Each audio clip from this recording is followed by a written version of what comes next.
پاکستان کی سیاست اور انتظامی معاملات میں پچھلے چند گھنٹوں میں کئی ایسے بیانات سامنے آئے ہیں جنہوں نے ایک نئی اور اہم بحث چھیڑ دی ہے۔ ایک طرف وزیر داخلہ محسن نقوی نے ملک میں نئے انتظامی یونٹس یا نئے صوبے بنانے کی ضرورت پر زور دیا، تو دوسری جانب D G I S P R lieutenant general Ahmed Sharif Chaudhry نے آج اپنی تفصیلی پریس کانفرنس میں اس بیان کو وزیر داخلہ کی ذاتی رائے قرار دیتے ہوئے ایک ایسا نقطہ اٹھایا جو شاید آنے والے دنوں کی سیاست کا مرکزی موضوع بن جائے۔ D G I S P R نے واضح الفاظ میں کہا کہ گڈ گورننس کے بغیر ملک کے مسائل حل نہیں ہو سکتے۔ اگر مسائل مسلسل برقرار ہیں تو اس کا مطلب ہے کہ گڈ گورننس کے لیے کچھ نہ کچھ تبدیلیاں کرنا ہوں گی۔ ان کے مطابق نیشنل ایکشن کے 14 نکات پر تمام سیاسی جماعتوں کا اتفاق موجود ہے، لیکن ان پر مؤثر عمل درآمد اور بہتر طرز حکمرانی کے بغیر نہ دہشت گردی ختم ہوگی اور نہ ہی عوامی مسائل حل ہوں گے۔ جو وزیر داخلہ صاحب کی سٹیٹمنٹ ہے بالکل ان کا یہ پرسنل اوپینین ہے and we don't comment on these things. however ایک چیز جو کہ اس پہ we would like to say that we have been saying earlier also as a primary stakeholder in the security, good governance is key to security and stability of Pakistan. اس کے بغیر آپ کی معاملات جو ہیں وہ حل نہیں ہو سکتے۔ اسی پریس کانفرنس میں دہشت گردی کے خلاف جاری آپریشنز کی تفصیلات بھی سامنے آئیں۔ D G I S P R کے مطابق گزشتہ 5 برسوں کے دوران ملک بھر میں 40,000 سے زائد انٹیلیجنس بیسڈ آپریشن کیے گئے، جن میں بلوچستان میں 31,000 اور خیبر پختونخوا میں 7,000 سے زائد آپریشن شامل ہیں۔ ان کا دو ٹوک موقف تھا کہ دہشت گردوں کے پاس صرف 2 راستے ہیں، یا تو وہ ہتھیار ڈال دیں یا پھر ریاست انہیں ختم کر دے گی۔ D G I S P R نے کہا کہ بلوچستان کا اصل مسئلہ دہشت گردی کے ساتھ ساتھ وہاں کا سٹیٹس کو، ایلیٹ کلاس اور سردارانہ نظام بھی ہے۔ ان کے مطابق کچھ طاقتور طبقات نہیں چاہتے کہ عام بلوچ نوجوان تعلیم حاصل کرے اور ترقی کرے، کیونکہ اس سے ان کی روایتی بالادستی متاثر ہوتی ہے۔ انہوں نے یہ بھی کہا کہ ریاست اب سے ایلیٹ یا سرداروں سے نہیں بلکہ بلوچستان کے عوام سے براہ راست بات کرے گی۔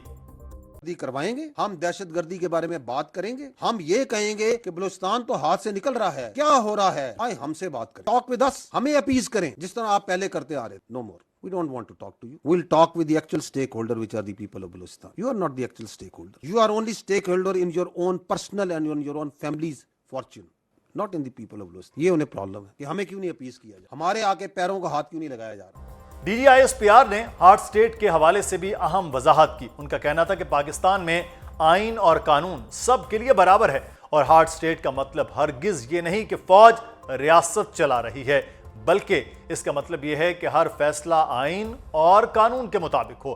ان کے بقول ریاست سب سے پہلے ہے، کیونکہ ریاست ہوگی تو سیاست بھی ہوگی، اور پاکستان ہی ہم سب کی پہلی اور آخری شناخت ہے۔ Because once we say hard state, what does it mean? A hard state means ایک وہ ریاست جس میں آئین اور قانون سب کے لیے یکساں، جس میں تمام معاملات آئین کے مطابق اور قانون کے مطابق۔ ادھر آزاد کشمیر کی صورتحال پر بھی فوج کا واضح موقف سامنے آیا۔ D G I S P R نے کہا کہ اگر کسی جماعت یا گروہ کو عوامی حمایت حاصل ہے تو انتخابات میں حصہ لے، اسمبلی میں آئے اور جمہوری طریقے سے اپنی بات منوائے، لیکن ریاست پر دباؤ ڈالنے یا طاقت کے ذریعے مطالبات منوانے کی اجازت نہیں دی جا سکتی۔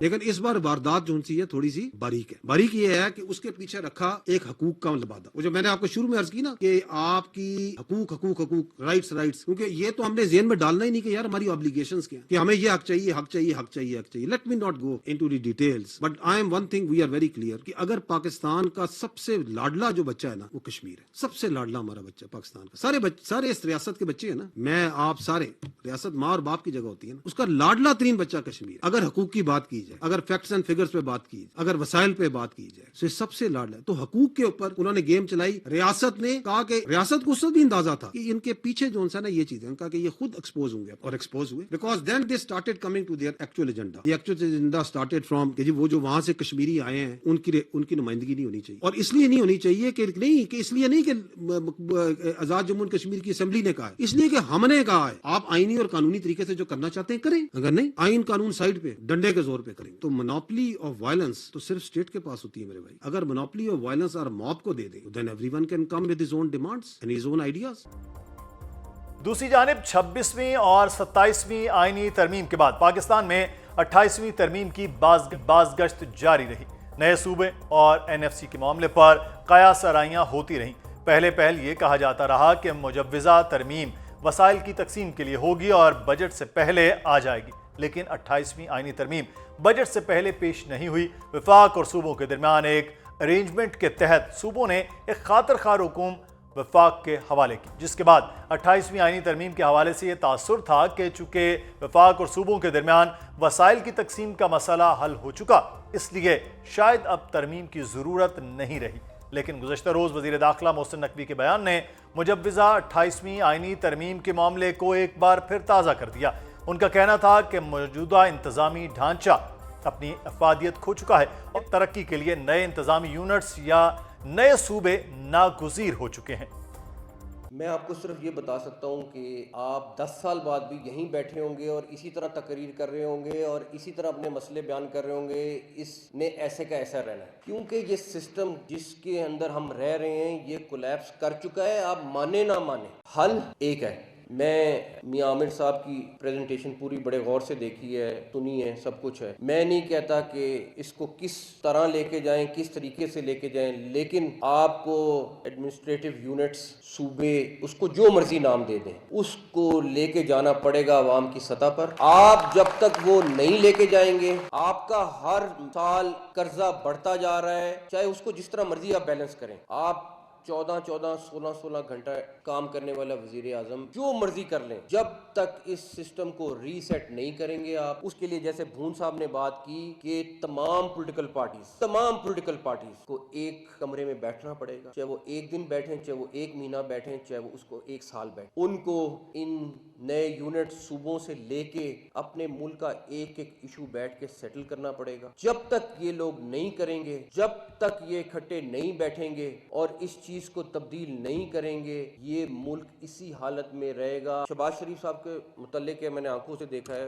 وہ 12-14 گھنٹے کام کر، میں آپ کو بتاؤں وہ 18 گھنٹے بھی کر لیں، ہم صرف فائر فائٹنگ کریں۔ کوئی 2-4 ہزار روپیہ مہینہ اسٹیپنڈ لگا کے یا ٹیبلٹس دے کے خوش کر لیں گے۔ آپ ان سے پوچھیں تو صحیح ان کو چاہیے کیا ہے۔ وہ صرف ایک چیز مانگتے ہیں کہ اپنا نظام ٹھیک کر لیں، ہمیں انصاف مل جائے، ہمیں میرٹ مل جائے، ہمیں جاب کی اپرچونٹیز مل جائیں، اور ہمیں اگر کہیں سرکاری طور پہ جاب ہے تو اس پر ہمیں جائز طریقے سے ہر چیز مل جائے۔ وہ ہم نہیں دے پاتے نوجوان کو۔ اگرچہ سیاسی جماعتیں موقف دے چکی کہ آئین میں طریقہ درج ہے، اس کے بغیر یہ تقسیم نہیں ہو سکتی، اس کے باوجود وزیر داخلہ محسن نقوی کے اس بیان کے بعد ایک بار پھر یہ سوال اٹھ رہا ہے کہ کیا بہت جلد ایک نئی آئینی ترمیم ہونے جا رہی ہے؟ یہ سب ایسے وقت میں ہو رہا ہے جب آزاد کشمیر انتخابات کو لے کر اتحادی جماعتوں کے درمیان تلخیاں بڑھ چکی ہیں۔ آزاد کشمیر میں انتخابی مہم کے دوران وفاق میں اتحادی جماعتیں، پاکستان پیپلز پارٹی اور نون لیگ نے ایک دوسرے پر کڑی تنقید کی، اور اب وفاقی وزیر علیم خان نے اپنے ایک ویڈیو پیغام میں کشمیر میں پچھلے کئی برسوں سے حکومت کرنے والی جماعتوں کو تنقید کا نشانہ بناتے ہوئے کہا کہ اگر آپ لوگ اتنے سالوں سے کشمیر میں کام نہیں کر سکے تو آج آپ دوبارہ کس منہ سے ووٹ مانگنے آئے ہیں؟ وفاقی وزیر علیم خان کے اس بیان پر وزیر دفاع خواجہ آصف نے رد عمل دیتے ہوئے ان سے استعفے کا مطالبہ کر دیا۔ اس علاقے میں جتنی بھی محرومیاں ہیں، یہ محرومیوں کو ذمہ دار جو بھی پارٹیاں ہیں، میرے کشمیری بہن بھائیوں نے آج یہ ثابت کرنا ہے کہ وہ دوبارہ دھوکے میں نہیں آئیں گے۔ یہ بار بار آتے ہیں، دھوکہ دیتے ہیں اور اس کے بعد یہ غائب ہو جاتے ہیں۔ 5 سال حکومت کے مزے لیتے ہیں اور اس کے بعد دوبارہ دھوکہ دینے آپ کے پاس آ جاتے ہیں۔ ان سے پوچھے یہ آ کے آپ سے جو نعرے لگاتے ہیں، وہ نعروں کی تکمیل پچھلے 30 سال میں کیوں نہیں کی؟ انہوں نے وہ محرومیاں دور کیوں نہیں کی؟ وہاں پہ نوجوان کو روزگار کیوں نہیں ملا؟ وہاں پہ صحت کی بنیادی سہولتیں کیوں نہیں آئیں؟ وہاں پہ ہمارے بچے جو بچیاں سکول سے باہر ہیں وہ کیوں سکول سے باہر ہیں؟ وہاں پہ انفراسٹرکچر ڈیولپ کیوں نہیں ہو سکا؟ ان ساری باتوں کا کوئی جواب ہے؟ اور اگر نہیں آپ کام کر سکے، آج آپ پھر کس منہ سے دوبارہ ووٹ مانگنے آ رہے ہیں؟ تو لیکن یہ تو کیبنٹ میں ہے اور کمیونیکیشن کے منسٹر ہیں، 2.5 سال ہو گئے ہیں، انہوں نے کوئی انیشیٹو لیا ہے تو بتا دیں پبلک کو، رنگ بازی نہ کریں۔ میری درخواست ہے کہ رنگ بازی نہ کریں۔ کمیونیکیشن کے منسٹر ہیں، سڑکیں بنانے والی منسٹری ہے ان کے پاس، انہوں نے کون سا پرپوزل جو ہے پرائم منسٹر کو دیا ہے، یا کون سا پرپوزل جو ہے انہوں نے کو فلوٹ کیا ہے؟ اب جو ہے یہ اپنے چینل پہ بیٹھ کے تو تقریریں کر رہے ہیں، میں معذرت خواہ ہوں، لیکن